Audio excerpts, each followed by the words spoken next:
নাতি নাতনির আজ কি রান্না হচ্ছে বলো তো?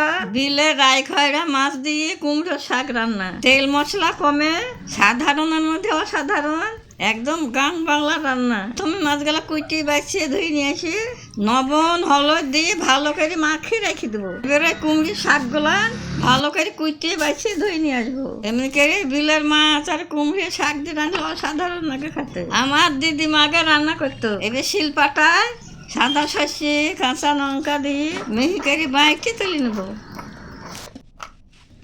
এবার কড়াইতে বেশ খানিকটা তেল গরম করে নিয়ে মাছগুলো একে একে দিয়ে উল্টে পাল্টে ভালো করে মাছগুলো ভাজে তুলে নেবো। এবার ওই মাছ ভাজা তেলে পরিমাণ মতন জল দেবো, তারপর হলুদ গুঁড়ো স্বাদ মতো লবণ দিয়ে জলটা ভালোই ফুটে আসলে কুমড়ির শাকগুলা দিয়ে দেবো। তারপর নাড়িয়ে চাড়ি ফুটে শাকগুলা সিদ্ধ হলে ওই বাটা মশলাটা দিয়ে আর একটু ফুটাবো। এবার ওই ভাজা মাছগুলা দিয়ে আরো 5 মিনিট মতো ফুটে ফুটে রান্না করে নামাবো। তারপরে কড়াইতে অল্প তেল দিয়ে গোটা জিরে ফোড়ন দেবো।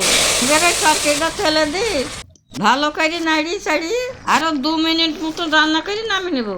এইভাবে মাছ রান্না করে খাই দেখো নাতি নাতনিরা, ইয়ার যে কি স্বাদ জীবনও ভুলবা না। এবারে আমি গরম গরম ভাতের সঙ্গে টেস্ট করি।